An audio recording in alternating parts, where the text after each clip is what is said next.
People will tell you that they do things without an ego or that they've moved beyond their ego, but they haven't, okay?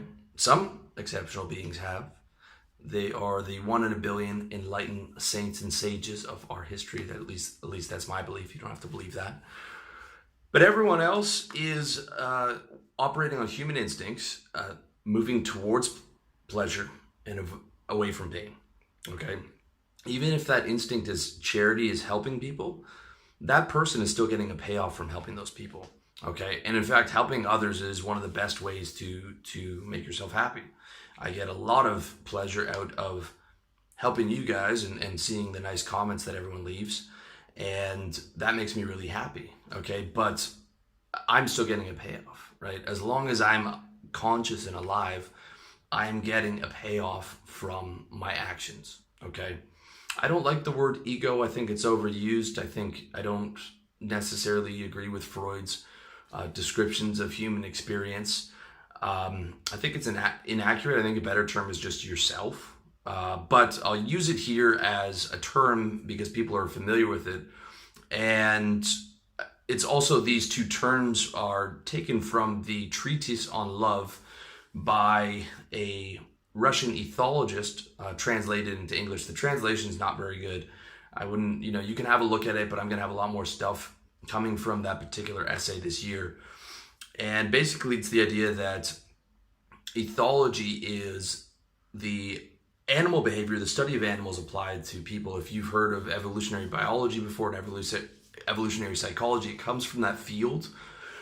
But there is a lot more to it, in my opinion, and to this author than your general sort of rehashed Evo Psych stuff that has now become somewhat generic and mainstream. The alpha male, the beta male, those types of things. There's so much more to it. So for the sake of argument, I'll use the author's terms of egotist and egocentric. Okay, an egotist is someone who is aware of their place in the world and will fight for it. On the extreme, you would probably call them a sociopath when they have very low empathy and they basically look at people as ATM machines, like, what buttons can I push on this person to get this particular reaction, or what can, people just exist to be manipulated.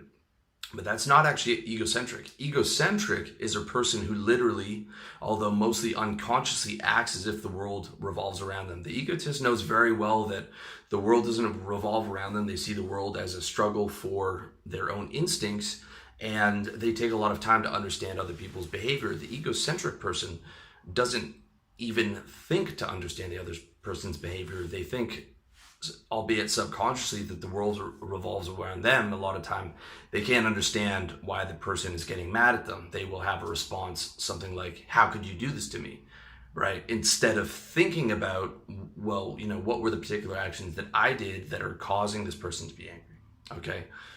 Most people tend towards one pole or the other, okay? The vast majority of people are not extreme egotists or not extremely egocentric, although there are plenty of examples of those. A lot of, politicians and business leaders will fall towards the egotist side, and a lot of the actors and musicians and those types of people will fall towards the egocentric side, okay? The worst people in the world fit those extremes. And when that's combined with the characteristic of low empathy, you have the, Hitlers and, Stalin, Hitler, Mussolini, those are the extreme egotist side, and extremely egocentric people will also do a fair amount of damage when they have low empathy. So, but I'm just using these two terms not specifically for the poles, for the extremes, but just to understand which way, because everyone tends towards one or the other, okay? Towards egotism or towards egocentrism. Myself included, you included. So to break down egotism further, an egotist understands people well, but still puts themselves above others. It's an attribute of high rank in the ethological sense of humanity, in the sense that they have an inborn high rank. Like, I am, any type of a leader will oftentimes see themselves that way and put their interests first while still understanding people and how to get what they want out of those people, okay? Egocentrism, on the other hand, is the inability to wish to put oneself in another person's place. Like, you know, the expression to stand inside another person's shoes. The egocentric person either doesn't think about it or has no interest in putting themselves in someone else's shoes. Okay? You're probably thinking of a couple people that you've met that fit either of those descriptions. Egotism is unwilling to divest of one's own interest. Okay? That applies to a lot of high-ranking men. I'm selfish in terms of my interest. I definitely tend towards egotism. Okay? Although I am not a low empathy person, I actually have a lot of empathy for people, but I do tend towards putting my interests first. But at the same time, understanding people. If I want to do business with someone, I'm going to think about, well, what's a win-win scenario for me where I can do businesses with this person and we can have a good business relationship. That's an example. It's egotism, but there's still empathy and there's still the idea of creating some type of win-win scenario. Okay. In general, men tend to be more egotistic and women tend towards more egocentric. But again, that's only a generality. There's plenty of exceptions and everyone's different. But the egotistic person is able to reflect on themselves, reflect on their place in the world, and they will be able to have an adequate self-evaluation of themselves in other people's eyes. For example, I know exactly how attractive I am to women. I know how many women I have to approach. I know approximately how many women are going to reject me. I know if a girl's interested or not by the way she texts back. An egocentric person might think that if it's a guy, might think, well, he's God's gift. I'm God's gift to women. You know, all these women must like me, or there's some type of fault or something like that. I know that it's a competition for my interests. I have a pretty good understanding of how people see me, and that helps me to navigate the world and create better things for my self-interest. Okay.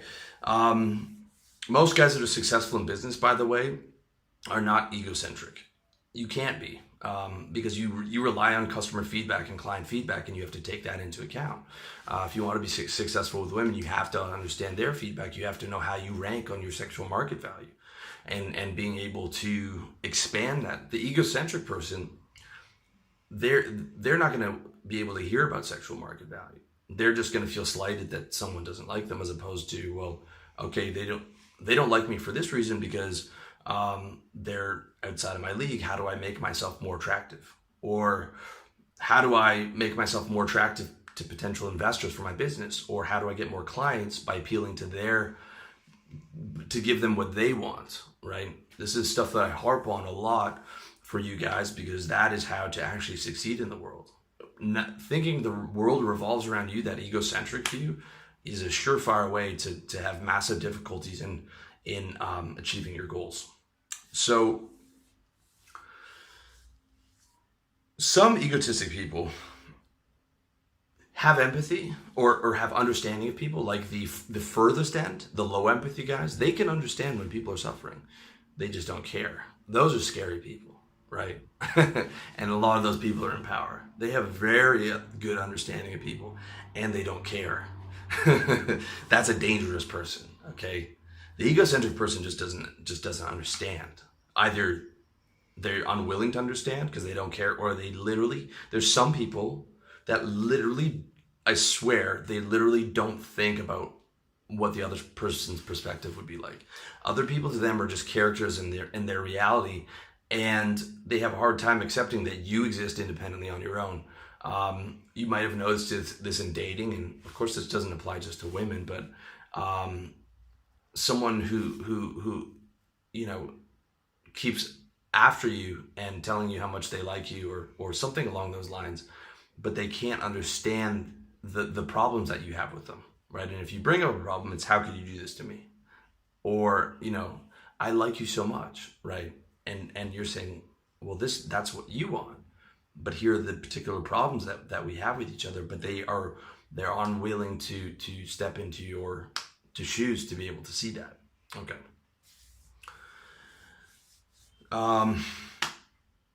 The egotist regards the world as a scene for fighting for his interests. I'll admit I do look at the world this way. There is a lot of half the world is cooperation, all those good things and charity and all that, but half of it's competition. Okay, I'm talking to you from a relatively comfortable lifestyle because I competed really hard to get here.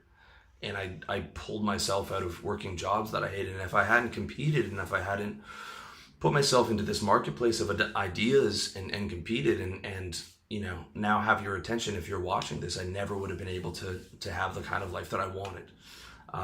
So that's a reality, okay? And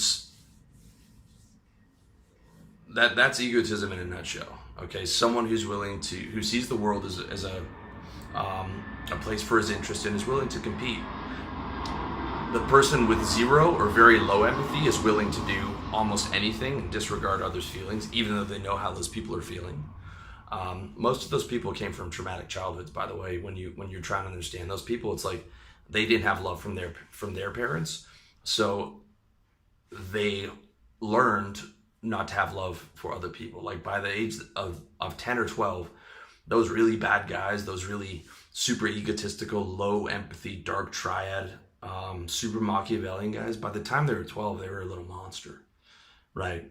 They were a machine pressing buttons to get people, to get what people want, to get what they want from people. By the way, I've worked with a few of those guys in sales. I worked with one guy who invented fake children that he would talk about on his phone calls.